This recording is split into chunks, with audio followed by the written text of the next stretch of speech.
Greetings, everyone, and welcome to our June edition of the monthly webinar series, Restoring Landscapes from Seeds to Success. My name is Eric Winford. I'm a research assistant professor of rangeland ecology at the University of Idaho, and my co-host is Lauren King, an extension educator from Benewah County. And today we have Hannah Murphy, the Southeast Idaho project manager for Trout Unlimited, who's going to talk about a collaborative restoration effort on the Blackfoot River. Thanks for joining us, Hannah. We have uh, about a 30-ish minute presentation today, and then we'll have time for questions. So if you do have questions, please put them into the chat or the question box down at the bottom of the webinar, and we'll get those answered. This is a monthly series of webinars about restoration. So we have another one coming up in July with Corey McCaffrey of the Wood River Land Trust, also talking about another river restoration project outside of Ketchum, Idaho.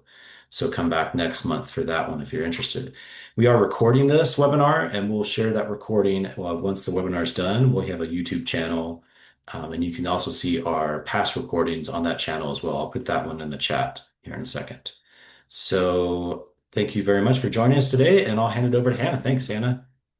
Yeah, hi everyone. Thanks so much, Eric and Lauren, for the introduction. Yeah, I'm just going to jump right in. I'll do a little intro and then kind of talk about this project and our efforts on the Blackfoot River here in Southeast Idaho. So a little bit about me. Again, I'm the Southeast Idaho project manager for Trout Unlimited. I've been in this position for almost 3 years. I'm located here in Blackfoot, Idaho. I cover three sub-watersheds of Southeast Idaho in this area of the Upper Snake. I'm just going to be talking primarily about the Upper Blackfoot today. But yeah, and I'll touch more on what we call our priority waters. Contrary to my organization, I'm a very novice angler, but I do like to get outside quite a bit. And these are just a few photos of me working and playing out in water. Um, so I'm just gonna jump right in. So I think just a brief intro on Trout Unlimited for those that don't know on the call. So Trout Unlimited started years and years ago by a group of novice anglers up in Michigan. I think most people, if they think of Trout Unlimited, they think of angling and fly fishing chapters and clubs, which it's very much that. As time has gone on, since almost 1960, for nearly 50 years, we've developed a nationwide effort, what we call the national staff. So I sit on that. Um, but it is very much a group of a group of anglers and avid fly fishers. There's over 300,000 chapter members across the nation in 400 chapters, and we now have close to 400 staff that sit in, I think, almost 35 states across the country. Simply put, our mission is we recover rivers for fish. Our focus is primarily on native trout and salmon species. And we, as seen here, I wish I worked with this kind of fish, but this is one of our staff members in Alaska. I believe it's an Arctic char, but there was some discussion on if it was an Arctic char or a Dolly Verdon species. So yeah, that's us. We have several different departments within our agency. This is kind of some of our staff here. Before I started with TU, so probably about 5 years ago, we went to a state-based system. So I'm part of Team Idaho in what's considered the Pacific region. A lot of our staff in the state work with salmon and steelhead populations. Based on my geography, I don't. I mostly work around Yellowstone cutthroat trout, native Yellowstone cutthroat trout habitat. But these departments make up several parts of project managers. It's primarily project managers in our state. We have a government affairs staff that work primarily in Washington, D.C., working with elected officials. We have staff that works specifically with our chapters and our councils and all of the volunteers. Then we work with comms and development, corporate development, or donors, et cetera. This is often what our time in the field looks like. This was at a site visit. This is part of our team here discussing a project I'll touch briefly on in a minute. I spend some of my time in the field, especially during projects, but a lot of it has been computer related, kind of preparing for projects. And I'll get into that more. This was a Yellowstone cutthroat trout survey last fall we completed for abundance in partnership with Idaho Fish and Game.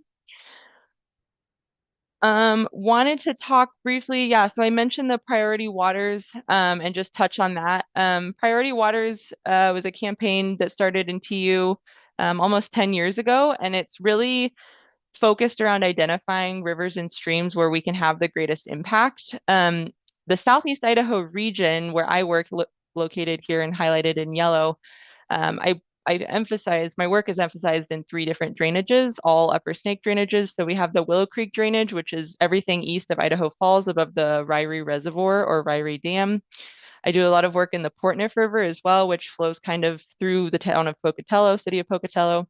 And then the upper Blackfoot River, which is located outside of Soda Springs. So really in like the southeast corner of the state. It's about 2 hours from where I live now. So I want to talk again, primarily the focus of my talk will be on what we call the Upper Blackfoot Confluence. It's a really unique conservation partnership. For those that don't know, the Soda Springs area is a heavily mined phosphate area. There are four main companies that have active mines and work extensively outside of Soda Springs to mine phosphate, primarily for things like fertilizer, and they use it in herbicide treatments and also like chemicals for fire retardant or fire suppression. Um, this partnership started in 2011 between the four mining companies and Trout Unlimited, as well as the Idaho Conservation League.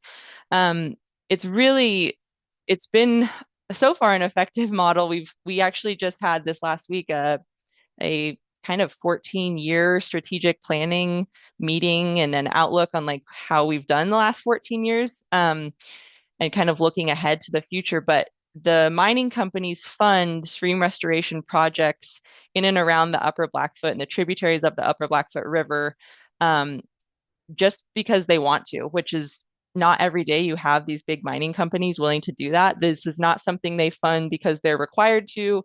This is not something they fund as like a mitigation credit or a green credit of any kind. It's simply giving back to the community and the geography that they work in. It started when Simplot and Trout Unlimited got together. It was actually a couple of colleagues, like I mentioned, in 2011, that really started brainstorming how we can address the decline of Yellowstone cutthroat trout. I'll talk a little bit about this main project that I'm working on, and kind of the needs of the specific species. But yeah, that's a little bit about the partnership. We do all sorts of things throughout the year in addition to restoration, and I'll touch on some of the things the partners fund. This was us, one of the things being a fall tour. We look at restoration that's been completed or that's upcoming. We also meet with agencies on a regular basis if we're working with them.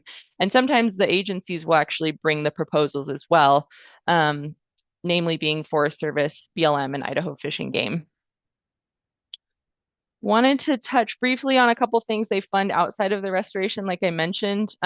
We complete annual red count surveys to collect data on spawning streams. There's about 10 tributaries of the Upper Blackfoot River, and we have some what you see here on the screen are some ID'd sites. So they're sites that we continue to survey every year. We actually just completed this for this year, just last week, and we're still processing the data. So I wanted to show last year's just to give everyone an idea. We look at completed reds. So in case anyone doesn't know on the call, so we're looking for areas where Yellowstone cutthroat trout, or YCT abbreviated, are laying reds or laying their eggs for the season. They're spring spawners, so they're laying their eggs May, June. This year we did it a little earlier than normal, considering the low water. It's been quite low this year, which is really no surprise, considering the season we had of snow. And we were surprised to find, I was surprised to find just last week, some more fish than I expected. We saw fish of varying ages, which is a good sign, and some completed and partial reds as well. Just wanted to touch briefly on this app, give a little shout out to our science team. Our science and GIS folks at TU created a red survey app. So for anyone that likes to fish on this call, anyone can use this app and it helps to track where reds are found. And it could be for several different species. And if anyone is interested, I can answer additional questions about the app at the end. This was the map from last year that identified where reds were, completed or partial. And then we also try and take a measurement of fish over 15 inches generally. This was just pointing out the different parameters that we can use on the app. And then this actually wanted to just point this out to you. I won't be touching too much on this project, but because we did red counts in this area last year, we actually identified a new project potential that was funded this year after we proposed it. This is Bacon Creek. It's one of the tributaries of Diamond Creek, which is Diamond and Lanes Creek formed to meet to form the Blackfoot River. But Bacon Creek had a channel split. So you can see here in this area or this photo, looks like a grazer or someone out there attempted to use those rocks on the left-hand side of the picture to potentially divert and or build back a bank that was failing. So we're going to now work with the grazer to kind of get this fixed. It's a current ford, so you can see here in the middle of the picture they use the river to cross for grazing operations. In addition to the red counts, we also do water temperature monitoring. We have 19 sites in the Upper Blackfoot. They're on all the tributaries, and then we have four exactly, that we deployed just 2 years ago on a project I'll touch on as well. We download the data every 2 years and replace the sensors every 4 years. They're in very remote locations. We use a GPS to locate them. They're often located on a piece of rebar. And you can see the housing is just a piece of PVC with a tiny tracker in it. It's smaller than the size of a walnut. This started in 2013, I believe, just a few years after the UBC formed, and we're currently compiling all the data from 2021 on. My predecessor, who's actively involved in TU and the local chapter still, and then a colleague from the TU Utah team have been working to compile all the data. It was quite a big data set from 2013 to 2021, which has just recently been processed, and now we're processing the remaining part.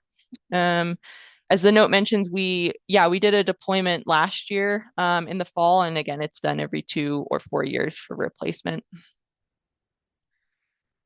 This is just a map showing our locations and hopefully gives everyone an idea just how remote they can be. If folks don't know the area, it's very remote out there. It's a lot of Forest Service land and private land. And not that I guess, sometimes I wonder why we have these in such discrete areas. I don't think there's any reason anyone would ever take one, but we like to keep them kind of discreet just so they don't get trampled or taken. But yeah, they can be kind of hard to find sometimes. The four temperature monitors I mentioned that we have recently deployed are on a project. I'll just talk about briefly. This is not the main project I'm talking about, but I wanted to give everyone an idea of just other kinds of projects we work on in the Upper Blackfoot. This is the Diamond and Kendall Creek Restoration Project. This one is it's actually, the landowner is actually one of the mining companies, Simplot, which I'm sure everyone on this call knows. It's not often that we work with one of the mining companies that owns the property, but it has a grazing deed on it. So it's actively grazed by a grazing company in the area. They own a lot of other property as well. They have two tributaries, Diamond and Kendall Creek, that cross this property that are pretty critical habitat for Yellowstone cutthroat trout. It's amazing. So Diamond Creek, just to give everyone an idea, we see tons of red count data and spawning reds above on the stream side of Diamond Creek through this parcel. But this parcel itself is pretty degraded. It's been actively grazed for years. There's very little vegetation. You see some grass on the banks, but a lot of the banks are sheer and calving, and there's no overhead protection. The main project I'll talk about later is that's a huge goal for us on it. There's a couple of fords, as you see, as well. The culverts, there's four culverts on this project, which will all be replaced. Um, and then we'll also have, so really the goals are the overhead cover for fish because they're using these waterways to spawn above stream, upstream of this. And then off-channel watering sites, like I mentioned, outside of the culverts to allow for continued grazing. We also are installing what we're calling log crib matrix systems. It's a little bit of an alternative to fencing. Fencing was a big issue, as most ranchers probably know and deal with. Fencing can be a huge issue. So we weren't able to fence off the creek entirely. So we've worked, like I said, with off-channel watering. And the log crib matrix is actually just fencing off with logs, newly planted willows. So those will all be against the bank. It's 1.2 miles on Kendall Creek and 1.8 miles on Diamond. And we'll start with phase one of Kendall Creek hopefully this fall. Wanted to touch briefly on this. This was a really cool opportunity in the Upper Blackfoot last year. If it was new for me. Maybe people know about EcoFlight. It's a nonprofit that offers overhead aerial flights for watershed professionals or environmental professionals of all different backgrounds. They provide tours in Idaho and I believe in Colorado as well. And they approached the Upper Blackfoot Confluence last year to ask if we wanted to join on a tour. We got some great aerial imagery. It was amazing to see. It was just an awesome opportunity to see what our watershed looks like and like look at from a bird's eye view what we're actually working on and really actually highlight some of the areas of need and areas where some of our work has been super beneficial. I encourage everyone to check out EcoFlight. They are awesome to work with and provide a lot of these flights free of charge to professionals. It was awesome. This picture is showing the Diamond Creek area, the project I just mentioned. Here's a picture of us, some of the some of the folks in the group and our board members last year on a flight.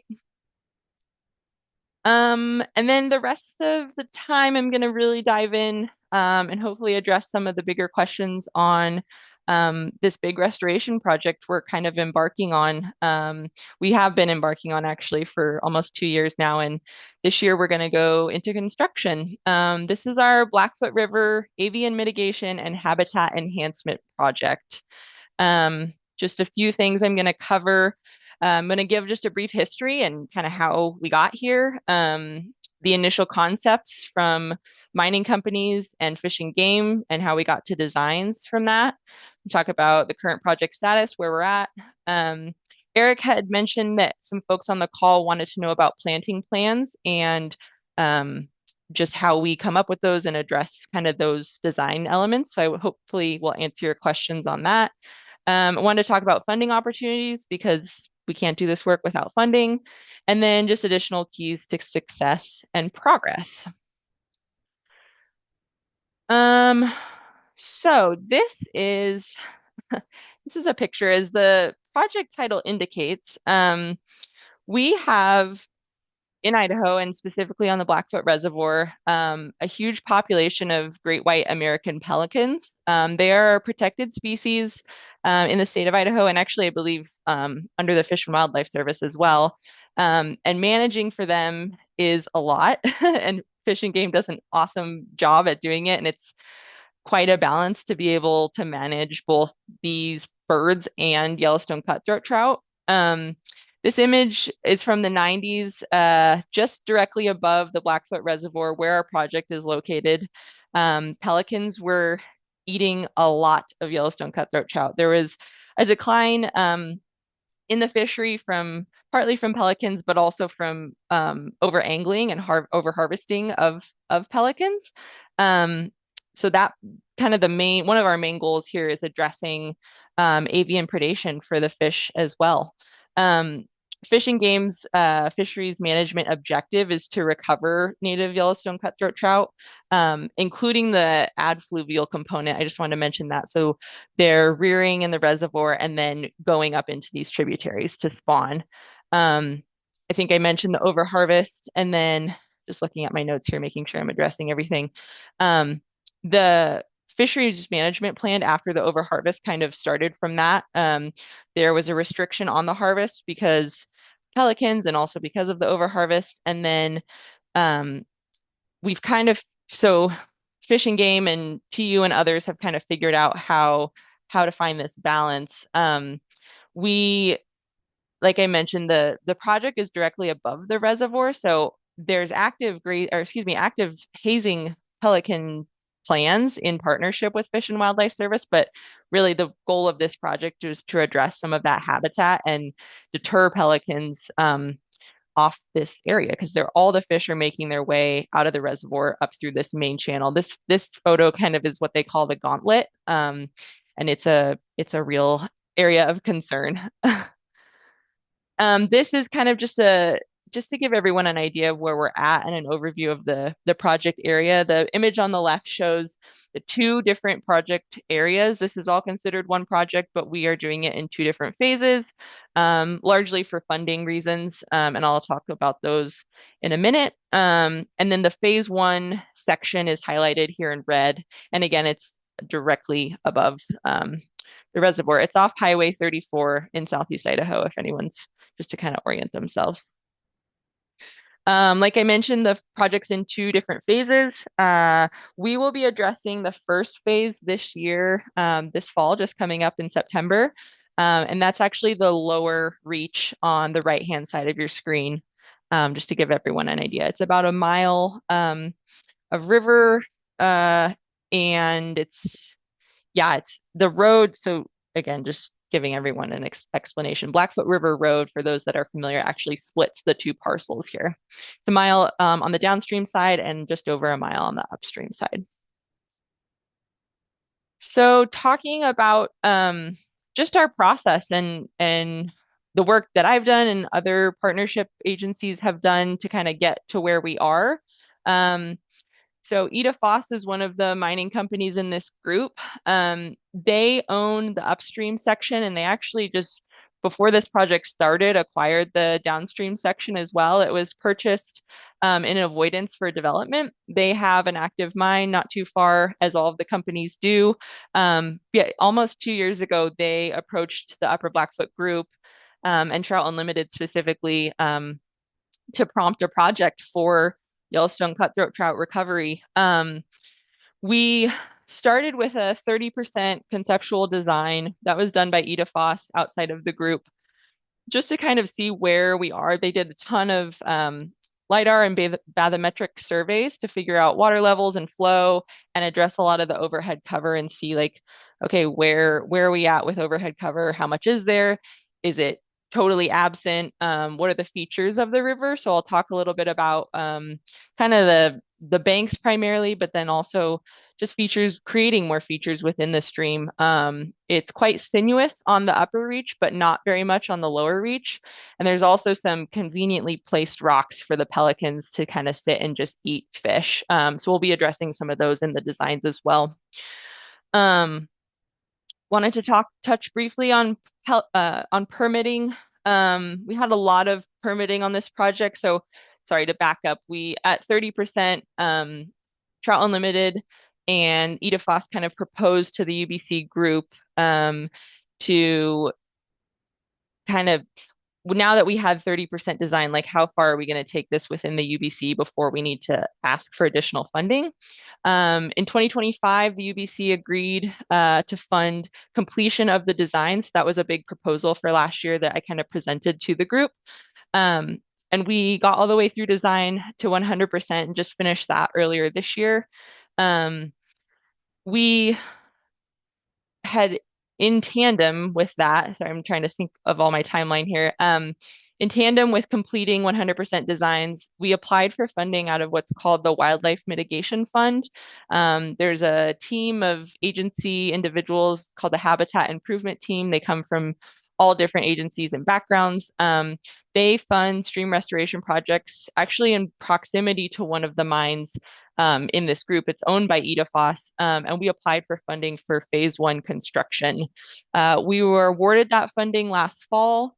And again, it was just for phase one. So phase two is going to be a completely separate project, primarily because of the cost. It's quite extensive what phase two includes, but we were awarded phase one construction funding last fall.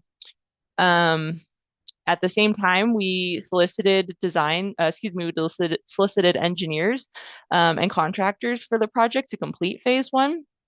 We selected a contractor, and that has been kind of finalized, and we'll be starting, like I mentioned, in September.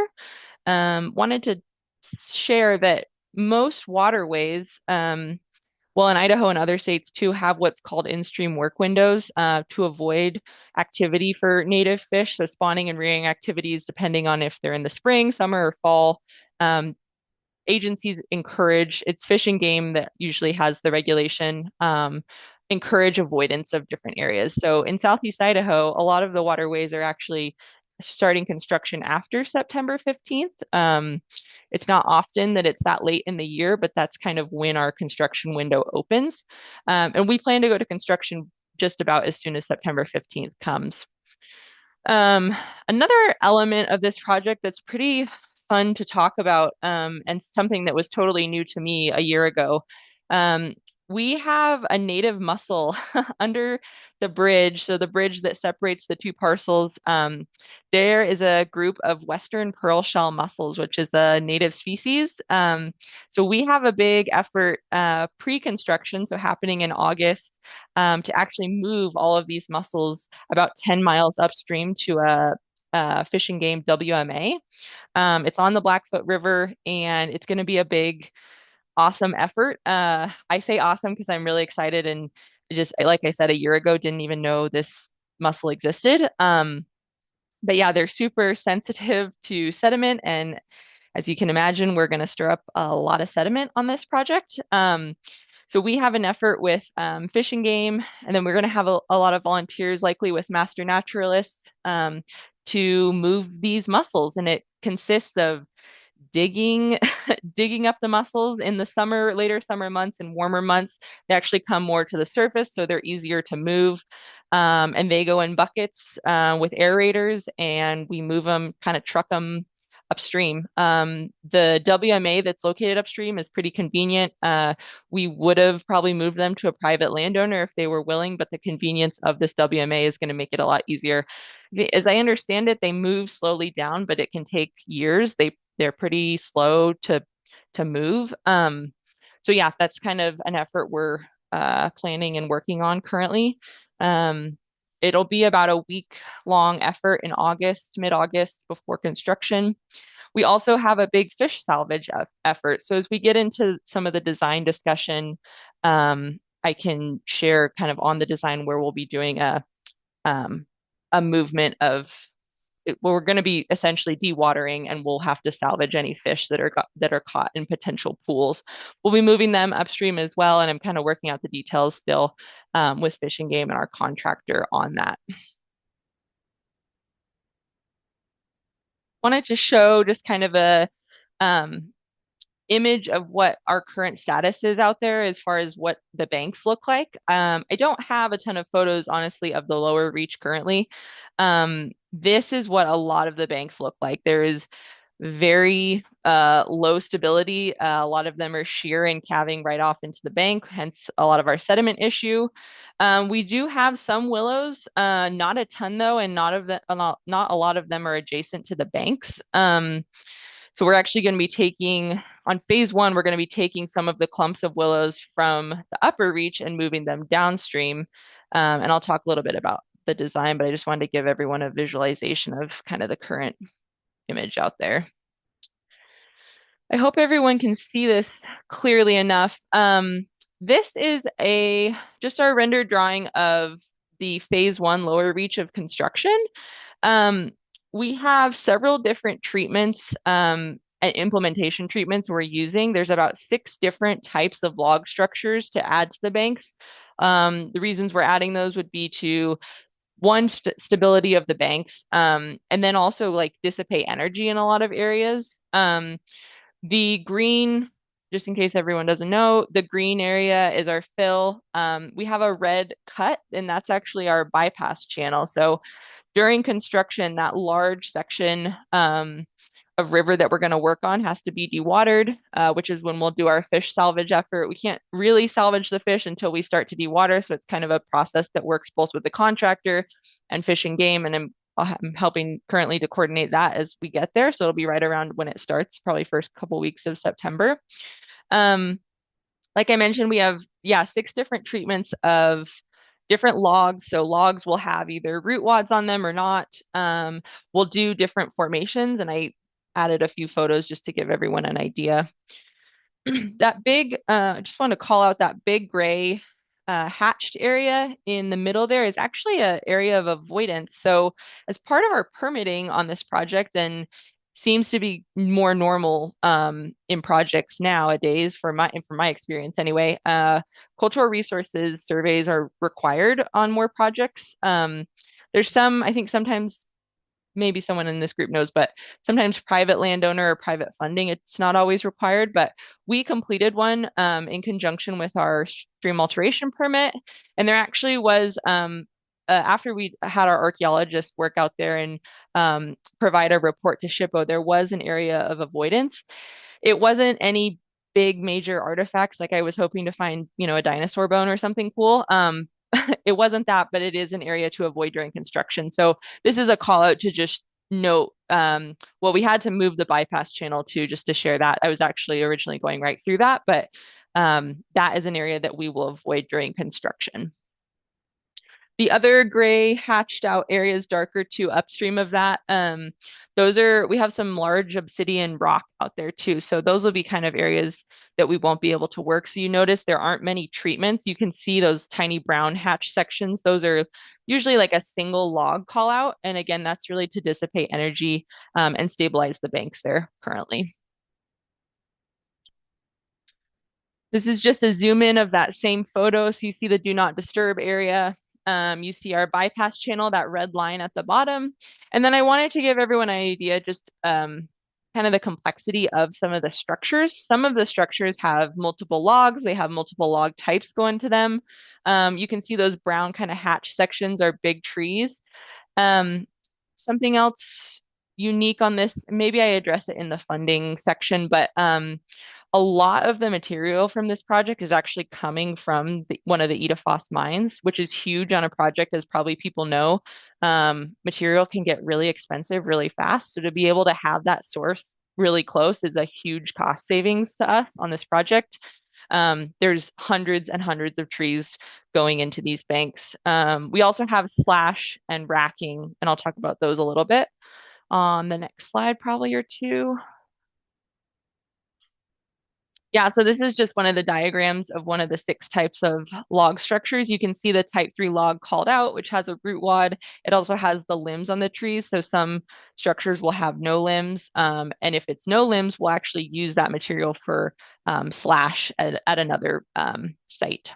We'll have some boulders as well. The rocks are also coming from the mining company, which is super helpful in cost. And I just wanted to zoom in and give everyone an idea of some of these features.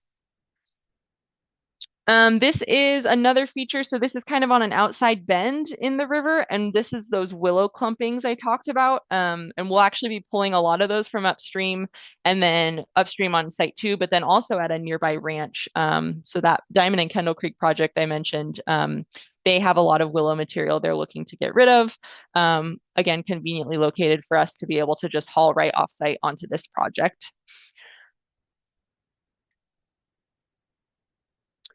Yeah, wanted to zoom in. I think I already touched on it a little bit, but the fish salvage. So this is again a picture of the bypass channel. This will be installed kind of once construction begins. We'll have to kind of work our way down. Generally work from downstream up. In order to excavate this section, it looks like we might actually have to go from upstream down, kind of ironing that out a little bit right now. But the bypass channel will include 2 culverts, just kind of at the top and bottom, and then digging, depending on, I guess, how we'll have it lined. Probably there's a lot of BMPs that go into place for this project as well, and as many projects.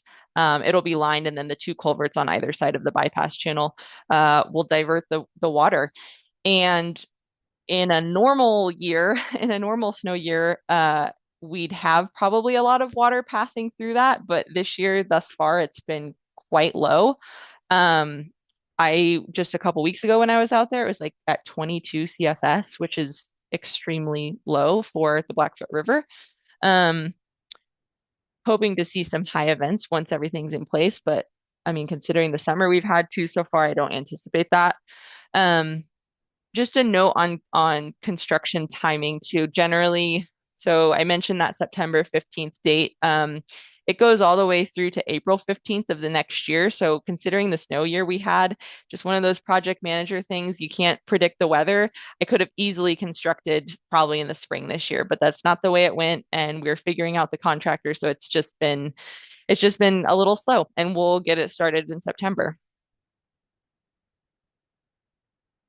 Yeah, just talking about phase two a little bit. This is a picture again of some upstream banks. You see some grasses there, but mostly calving. A lot of the treatments in phase one, too, but a lot in in phase one, but a lot of the banks in phase two will be regraded and sloped. We're actually taking a lot of the material for phase one from phase two. So that was part of the cost estimate that was really one of those savings, knowing we couldn't do both at the same time. So we're going to treat the banks of phase two from the fill that we take and grade those back and then add some willows as well. I think we'll also have seeding as well, and I'll talk about that in the planting.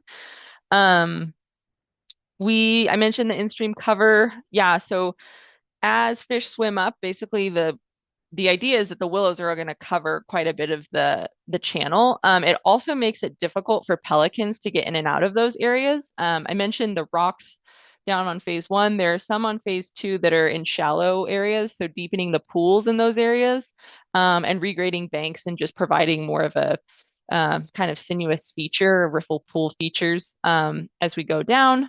Um, and then the quantity, just noting that the quantity on phase two is 150 uh, wood structures. This is a overhead view of phase two. You can see a lot more cut, which is highlighted in red. We, like I mentioned, are cutting a lot of the fill for phase one from phase two, and all of those areas will be reseeded to prevent any weeds because we won't be going to construction on that this year. In the middle of the screen there, maybe you guys can see my cursor. We cut two small sections. There you can see the two parallel channels and actually filled in that big outside bend. It's pretty unstable on that bend. I've taken some folks out there to look right at that angle, and it is depositing sediment more and more every time we go out there. Um, Wanted to note too, we on phase two, there's a couple unique parts of this design separate from phase one. In the top left corner of the picture, we actually have two small springs on this area of the project, and those will be fenced off entirely. Phase two, or the upper reach, is actively grazed by a grazer, a rancher. I believe it's all cattle, but that area is going to be fenced off entirely from grazing, and we have a couple water gaps to address water for all grazing activity. And at the bottom kind of section of the screen, or the bottom of the design, there is an old diversion structure that has been there for quite some time. I believe it was installed in the 90s. It's a huge concrete structure that, from what we understand, was used to divert the entire river, probably for grazing activities, which it hasn't been used in recent years, but I assume at one point in the 90s it was used. The goal eventually is to deconstruct that entirely for a phase two. However, it's really conveniently located for any dewatering activities on phase two. So we're going to leave it in place until probably phase two is constructed. It's not often that you have a canal right next to your project where you need to dewater.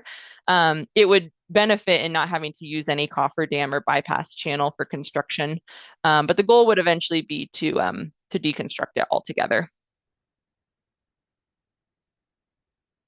This is again just a zoom in of some features on phase two. You can see the log structures in place. You can see a water gap kind of there in the middle. And we would excavate that and use kind of a willow, we call it a willow baffle. It's just a clump of willows and then kind of braided and weave together. There's a call out for that on this project in the vegetation plan that I might have showed, so we'll get to that in a minute. And then you can see, yeah, all the red bubbles are and hatch section is basically all the cut. So it's quite a bit of cut on phase two that we're using for phase one.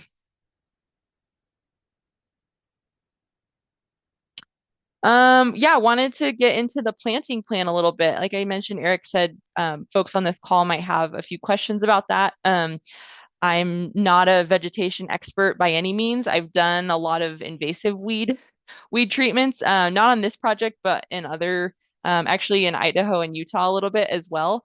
Um, we worked with our engineer on this project to develop a planting plan for both the upper and lower sections, phase one and phase two sections. We came up with a seed mix based on projects in the area.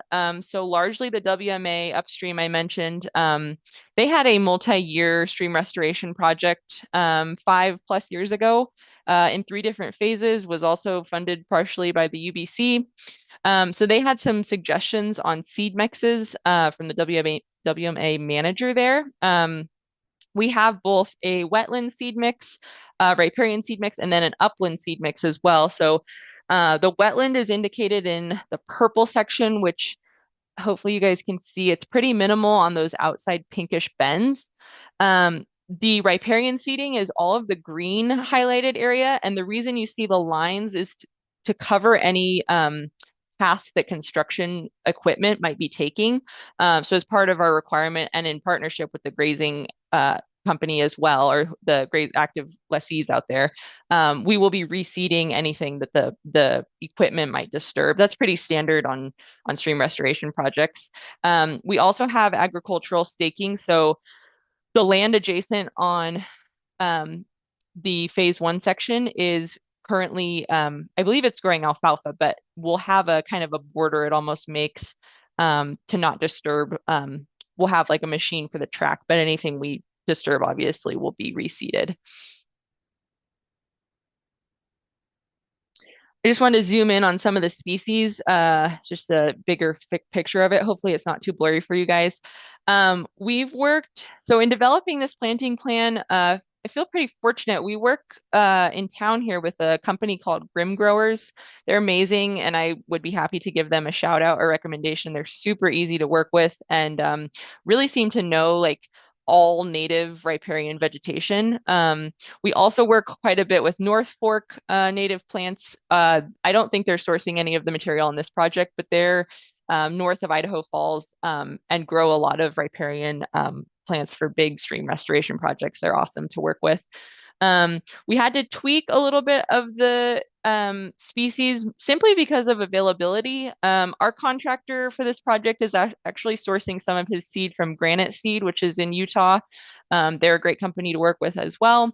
But yeah, we kind of collectively came up with what we thought were some good riparian options and upland seed mixes as well, and then kind of tweak them as needed, depending on availability and honestly what the contractor can get a lot of the time too. This is the upper section, a lot more seating as you can see, simply because we'll be doing a lot more excavation and driving machines quite a bit out around there. The riparian seeding makes up a ton, and then this is just some of the species as well. The wetland seed mix will sometimes come in the form of like a sod mat or a biolog is what we call them. And that again depends on, so as the project is developed, which is completed now for the designs, we work with the contractor that's constructing it and the engineer that's building it, and they kind of three of us kind of figure out like, okay, here's what we want. How do we want it? Do we want it in the form of a biolog? Do we just want a seed mix? Are we just going to seed it, Johnny Appleseed style? Are we going to use a ratio, which we always use a ratio? You can see that percent of mix. And then pounds per acre is often a quantity seed rate we use. And then I was going to say something else about that. Can't recall. The wetland seed in the purple just gets a lot of the banks too that are like, so they're going to be newly developed. So wetland seed will be right adjacent to the edge of the water, and then we'll go kind of riparian upland from there. Wanted to just touch briefly on funding opportunities, as I know it's probably a common conversation for a lot of us natural resource practitioners. Just wanted to highlight again kind of the unique partnership Trout Unlimited has with the Upper Blackfoot Confluence. It's a really unique model and it seemed to work well thus far. Like I mentioned, we just had this strategic planning meeting, and it's helpful to see kind of like where we've come and where we're going, and acknowledge that it is a really unique opportunity we have that these mining companies are willing to fund projects benefiting native trout in the area. We've often used, not just me, but other agencies and partners in this group have often used UBC dollars as match on other projects. It's how we were able to leverage some of the funding for the Wildlife Mitigation Fund that we received for phase one construction. I mentioned the materials provided by the mining companies, which is huge. Again, everyone probably knows how expensive materials can get. And then seeking out, so in a benefit in TU, I guess, is that we have folks that work with corporate donors and development. So we will often seek out bigger corporate donors that are wanting to support some sort of environmental project. Um, it's not often that we get them, but when we do, it's fun to propose projects that kind of have a bigger impact like this, on something that people want to see, right? People like to fish, they want to see the health of a river improve. So sometimes they're willing to fund like bigger, costly projects, such as this. Um, we also, of course, apply for federal grants. So kind of pre 2025, I was aiming to do a BOR Water Smart grant. And then in the beginning of 2025, those weren't available. A few of them have come back online. We might apply for phase two for one of those grants, but they are pretty extensive and then have some parameters as far as match and cost parameters. I guess you can be like over a certain amount or under a certain amount. Um, we also, of course, do any other federal grants too. This project has been, I guess, just sponsored primarily by the UBC and the Wildlife Mitigation Fund thus far, but phase two also needs to be funded, so we're constantly searching for additional funding. And then lastly, I think this is maybe my last slide. Just wanted to give a shout out again to all the partners that we work with, particularly in this group, but also the agencies. So Fish and Game has been super helpful to me to kind of get my footing here really and figure out what kind of goals we wanted to achieve for this project. It's a big motto and kind of theme at Trout Unlimited. We would be nowhere without our partners. So yeah, just wanted to acknowledge that. And I think that's about all I have. I really appreciate the time and I'd be happy to answer questions. Thank you so much, Hannah. Yeah, that's great. Thank you for a Yeah, fantastic overview of that project and the details and discussion of all the partners. That was really cool to hear, like all the work with the private landowners and the public partners and everyone involved. It really, yeah, emphasizes that it takes a team to do these big projects. yeah, no problem. Um, we do, yeah, have like maybe 10 minutes or so for questions. So Okay, throw some questions into the chat and sure, the Q&A. sure. I'm just Um, gonna stop sharing really quick. there's one right here about the seed mix. Oh yeah, About mountain brome? Is mountain brome native? How does it compare to smooth brome, which is a scourge in many places, and that is a yeah. Um, that is a great specific question that I do not know the answer to. I wish I um, did, but I could definitely find out. I can give you a little bit of information on it. Sure. Because I have seen mountain brome. I know it is a native species. It's a perennial bunch grass. Yep. I see it more commonly in eastern Idaho, though I have seen it in kind of the central Idaho mountains. Um, and it does pretty well in restoration projects. Smooth brome though is a pasture grass that's been seeded all over Idaho and the West, and it really does. It is kind of a very competitive, almost monoculture in pastures. But yeah, mountain brome is a nice one to see in that seed mix. That was really cool to see those seed mixes and how you split it up into different sort of like functional groups based upon wetland and riparian areas. Yeah, that's yeah, something a little bit of experience I have from other projects, and our engineer was really helpful in that too. And actually Grim Growers, the company I mentioned we work with locally, like it's easier or is more visible on projects. I mean, as we probably all know, like you can't seed riparian in the upland, it just is not going to survive. So then we kind of like pieced out different sections, like took on phase 2 like how much area of disturbance, and then that from that figured out like okay, of that disturbance is that upland seed, riparian seed, etc.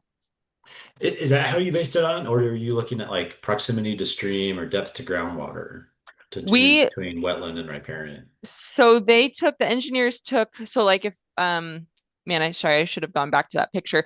Like one bank, depth to groundwater was for the riparian, and then we used upland for the remaining, which sometimes it's like 1 to 3 feet ish, Okay, for the wetland, or excuse me, for the riparian.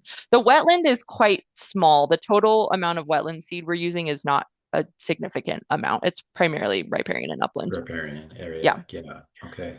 Awesome. I'm gonna look more into the mountain grown question. Sorry, I don't I don't have the answer to that. Cool.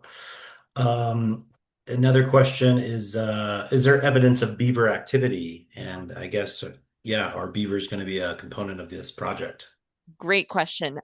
So in this particular parcel, there has no known historic beaver activity. However, on several tributaries upstream of here, so like far upstream on Diamond Creek, there is a lot of beaver and it's active. Something actually that just came up in discussion in this meeting we had. Um, None of the Upper Blackfoot projects in the history have actually been any low tech process based work, and we're kind of talking about it's all almost always been larger natural channel design projects. And knowing that I know beaver is like such a hot topic. Knowing that there has been some beaver activity, particularly on the upstream tributaries, we're kind of starting to think like, okay, what kinds of, a lot of our projects have just addressed like other bigger bank issues, and it has seemed that natural channel design has been the direction to go. But I've been kind of brainstorming and wheels turning recently in this conversation we had about like, okay, where would areas be more beneficial for beaver? But like I mentioned, this project in particular, we haven't seen any BDAs, or excuse me, we haven't seen any beaver dams or nor BDAs, or are they a component of the project? But great question.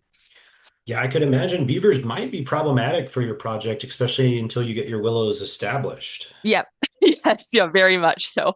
I don't know if we'll see any, but yeah, they could be. The two springs I mentioned on the upper reach, there was talk of implementing some BDAs on those springs to just kind of keep that area of the project wet. I don't think actually they ended up in the final design, but yeah, that was kind of a conversation we had. A lot of the willows, yeah, a lot of the willows are going to really need to get established before, hopefully before any beaver chew them. But I haven't seen any, so I don't know if they're really in that Mhm. area.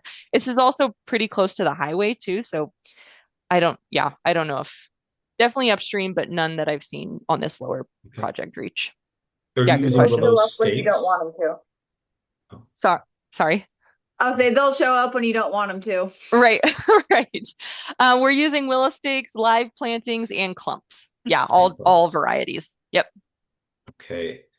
Yeah. Are you kind of mixing it up because you don't know how one group one is going to be successful, or is there a reason you're kind of mixing that up? Um, s- I would have to look more closely at the design. We're primarily using the bigger clumps to establish like immediate response on the upstream section. So like using huge, I mean huge, like, bulldozer size clumps. The live stakes are more used on like edge of water where we didn't seed.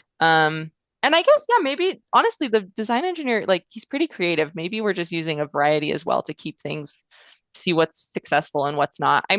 I'm pretty certain that the large clumps will be successful, but the live, as everyone knows, probably the live stakes are pretty hard if they're not in water, Yeah. touching Yeah. water at least. Yeah. I see about a 30% success rate, maybe. Yeah. Yeah, that's low. Another question, what determines where the trees will be placed in the channel? I guess that's the Um, log setback. yeah. So depending on this, I guess the severity of the erosion, If it is a really out like sharp outside bend where a lot of erosion has been seen, we're usually adding more material, kind of just more robust like quantities of logs. There's also different, I guess maybe another answer to that question would be logs have a certain percent of burial or coverage in the ground to kind of dissipate that energy. So a lot of times the root wads will go like, I think it's like 60 to 70% into the buried into the bank. So they'll excavate a big thing, drop a log in, and then cover it up. Um, and it's yeah, dissipating different energies is kind of my understanding. I think was the question. I wonder if that's maybe more asking too at like at what angles the logs are placed, because that's also dissipation. So like pushing the water basically to the foul wag or center of the channel versus to the outside banks. Hopefully that answers that question. Yeah, I think so. Awesome. Well, if there's any other questions, please put them in the chat right now. Um, and then I guess one question I had is Sure. do you have any adaptive management plans in place Oh, great question. for Yes. And I didn't what? talk about it. Yeah, totally. Yep. So our engineer kind of helped us develop one. We will do 3 years, probably longer, but a minimum of 3 years post monitoring. Yeah, I didn't even talk about the monitoring. Sorry. Um, yeah, so we have an adaptive management plan to really look at like structural integrity, plant response, and then any additional erosion, kind of like addressing like, okay, is there one structure that's failing? So figuring out in those 3 years post construction, like where we might need repairs or where willows are doing really well or they're not, or the seeding is doing really well or not. And that's part of the post monitoring too, as most grants require, but that's part of our grant requirement as well. And it's just good to, I don't know, on other projects, I've like it's easy to say, yeah, it's fine, like no one wants to really address it sometimes, but really making sure that the structural integrity of these big like things that are holding the bank up essentially are intact and are working and doing what they're supposed to. So yeah, that's kind of our 3 year post construction plan. Awesome. Great. Thank you for sharing that. Yeah, that Yeah. I always like to talk about that in restoration. Yeah, I didn't even address it in my presentation, so sorry. No problem. Great. Well, thanks. I think that's all the questions we had. Really Okay. appreciate your time with us. And Yeah. Yeah, likewise. to everyone out there in the audience, we will be posting this on our YouTube link. So I'll send out an email when that happens and then come back in July for our next webinar. July 23rd is when it is. So I hope we can see you then. And feel free to reach out to me or Lauren with any other questions you had and any ideas or topics for future webinars. We'd love to hear from people and love to hear what we should be covering in this session. So we'd love to hear from you. Okay. Hannah, again, thanks a lot. I really Yeah, appreciate it. thank you so much. Really appreciate it. Okay, take care. You too.